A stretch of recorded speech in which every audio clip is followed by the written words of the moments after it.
Katram no mums ir savi sapņi. Kādam varbūt tas ir sapnis par savu uzņēmumu, ceļošanu apkārt pasaulē, savu māju laukos, ekstrēmiem piedzīvojumiem, sasniegumiem sportā vai kādā citā jomā. Tomēr gadiem ejot, mēs varam pieķert sevi pie domas, ka šie sapņi un idejas joprojām paliek tikai mūsu prātā. Kā tad uzdrīkstēties vairāk? Kā tikt galā ar bailēm un noticēt savam sapnim? Mani sauc Laura Prusakova. Es esmu pašizaugsmes apmācību vadītāja, coach un šī raidījuma idejas autora.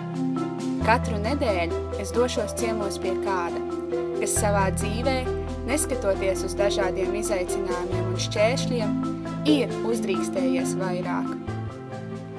Es ņemšu tevi līdzi šajos stāstos, lai tos dzirdot, tu sāc apzināties.